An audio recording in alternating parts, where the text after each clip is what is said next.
Déclaration d'impôt, flat tax ou barème, quel est le plus avantageux pour vous? Techniquement, le prélèvement forfaitaire unique de 30% est appliqué automatiquement sur les dividendes et les intérêts. Mais rien n'oblige le contribuable à camper sur ce premier choix. Il a la possibilité de privilégier le barème progressif. Alors, quel est le plus avantageux pour vous? Réponse dans cette vidéo. La flat tax. Pour quel profil de contribuable? La flat tax est, dans la plupart des cas, plus avantageuse. À titre de rappel, elle comprend 17,2% de prélèvements sociaux et 12,8% d'impôt sur le revenu. Elle convient donc principalement aux contribuables soumis à des taux d'imposition plus conséquents, soit entre 30%, 41% ou bien 45%. Si le pourcentage dépasse la marge de 11%, mieux vaut opter pour le PFU. Ce dernier est également intéressant pour les capitaux fixes comme les intérêts et les obligations. En effet, ces revenus ne profitent d'aucun abattement.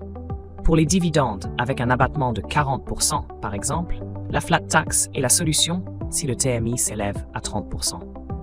Il convient de souligner que la flat tax ne concerne pas les plus-values immobilières et les revenus locatifs. Quand opter pour le barème progressif de l'impôt sur le revenu? Le barème progressif de l'impôt sur le revenu peut être appliqué.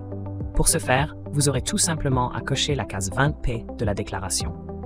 En revanche, si vous avez déjà choisi cette option l'année dernière et que vous souhaitez basculer vers le PFU, il suffit de décocher la case susmentionnée et le tour est joué. Dans tous les cas, le barème progressif touche la totalité de vos revenus de l'année d'imposition. Il vous permet de profiter d'un abattement à hauteur de 40% pour les dividendes et une exonération pour durée de détention s'il s'agit de plus-value sur valeur mobilière. Cette option est intéressante pour les contribuables non imposables. La raison? Seuls les prélèvements sociaux à 17,2% sont appliqués.